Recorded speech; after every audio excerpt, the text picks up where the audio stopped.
Did you know there may be a vegetable in your kitchen right now? Something you've eaten for years believing it was protecting you, that in the wrong situation after 60 can quietly increase stroke risk while you sleep? No burning pain, no dramatic warning. You go to bed feeling normal. Then you wake up with dizziness, slurred speech, a weak arm, or a face that doesn't move the way it should. After decades around stroke patients, there's something I need you to understand. Many strokes don't begin with a terrible day. They begin with a small imbalance that builds quietly. Thicker blood from dehydration, unstable blood pressure, a medication and food interaction, or a sudden shift in how the body handles salt or sugar. After 60, your safety margin becomes smaller. Kidneys filter more slowly, arteries are stiffer, and the brain needs steady blood flow the way a candle needs oxygen. That's why foods that look healthy on paper can still cause trouble when timing, portion size, or medications are wrong. Vegetables are not the enemy, but your body is different now, and the rules have changed. Today, I want to explain 7 everyday vegetables that can become risky for some seniors, and more importantly, how to eat them safely so you stay in control instead of living in fear. Let's start with spinach. The issue isn't spinach itself. The issue is what happens when spinach meets certain blood thinners. Spinach is very high in vitamin K, which helps blood clot normally. That's usually a good thing. But many adults over 60 take medications like warfarin, where vitamin K intake directly affects how well the medication works. The danger is not eating spinach.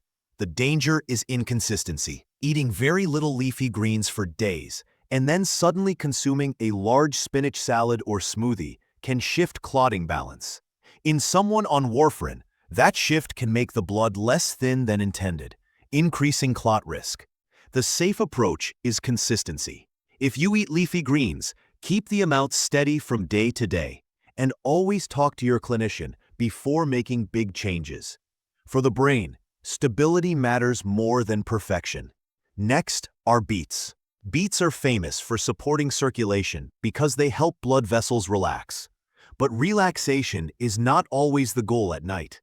For seniors taking blood pressure medication, especially in the evening, stacking beets or beet juice late in the day can push pressure too low during sleep.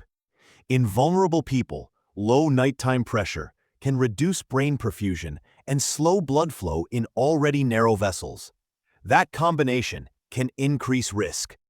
Beets are not bad foods, but timing matters.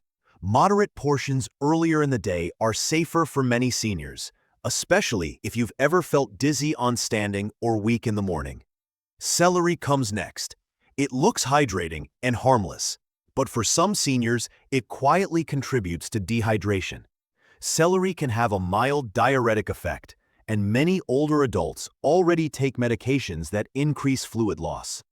Eating celery as a nighttime snack, avoiding water to prevent bathroom trips, and already being slightly dehydrated can thicken the blood overnight. Thicker blood doesn't move as easily through aging vessels. The safer approach is simple. Eat celery earlier in the day and keep hydration steady while you're awake. Morning dizziness, dry mouth, or headaches are signals your body may be getting too dry overnight. Now let's talk about kale. Kale isn't a miracle food, and it isn't poison either. It sits in the middle.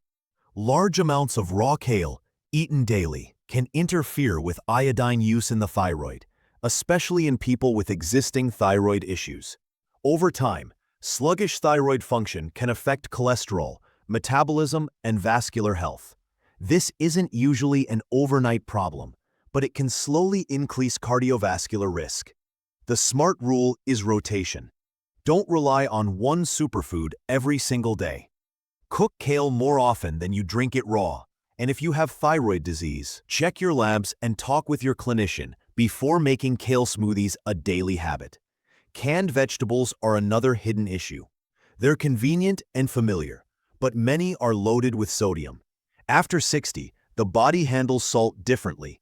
Kidneys clear it less efficiently, and stiffer arteries tolerate pressure surges poorly.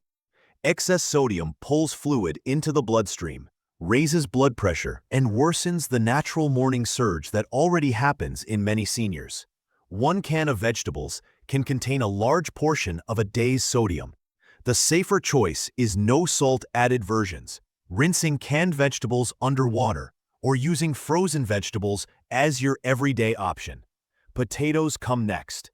They are comforting and nutritious, but they can cause large blood sugar spikes depending on portion and preparation. After 60, insulin sensitivity often declines, even in people without diagnosed diabetes.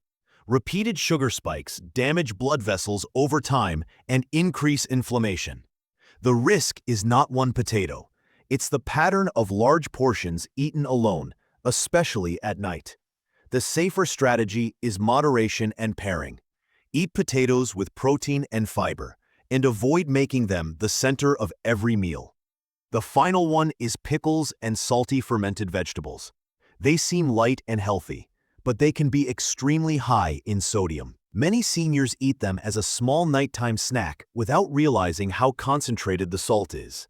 Late-day salt can raise nighttime blood pressure, worsen thirst, disrupt sleep, and contribute to morning dehydration if water is avoided.